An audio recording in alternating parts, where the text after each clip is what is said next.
Hey guys, welcome back. Today we discuss Blade. Marvel Studios has been dragging its feet on the Blade film for years. We all know this. They garnered some excitement among fans when Mahershala Ali was cast as the new Blade, but now, with just under 2 weeks left until production kicks off, a new noteworthy name has signed onto the film, 14-year-old Milan Ray. While her role has been kept under wraps, there is plenty of speculation of who she might be. Considering her age, signs point to her suiting up as Fallon Grey, written as Blade's 16-year-old daughter and vampire hunter in a 2015 comic that never made it to print. Now, in and of itself, this wouldn't be an issue. I, for one, love a good mentor-mentee, father-daughter story. But something tells me that rather than a good story that's heartwarming and endearing and shows a young character developing over time with training and guidance of a respected and beloved hero, we're going to get something altogether different. Not just a new character, but what many on the left are already hailing as the new Blade. If history is any indication, we can all but guarantee a continuation of what Gary from Nerdrotics warmly refers to as the MCU, the Phase 4 narrative where female characters are basically replacing male characters, taking their names and mantles and outshining them in their own titles. And that's the problem. If the film is called Blade, then the key character should be Blade. He's the focus. It's his story. Sure, you can introduce a new character who we can start to get to know, someone we can expect to see in her own title, in her own story in the future.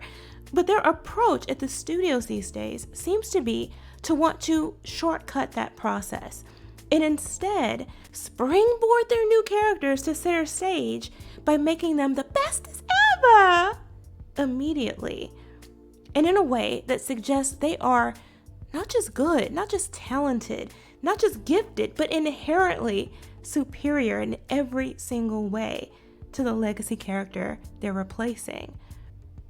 And why do they take this approach?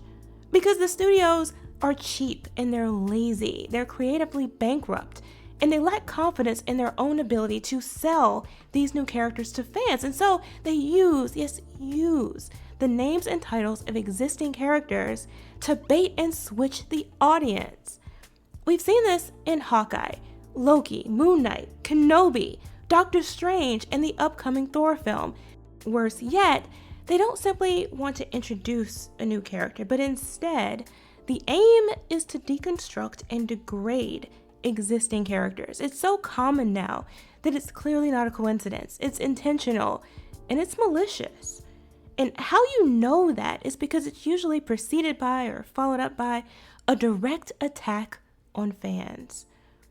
Make no mistake, most fans are going into any new story expecting escapism through thoughtful and entertaining storytelling from creatives who are respectful of these characters that they love and respectful of the fandom that spent millions upon millions of dollars to make these titles and mantles valuable in the first place.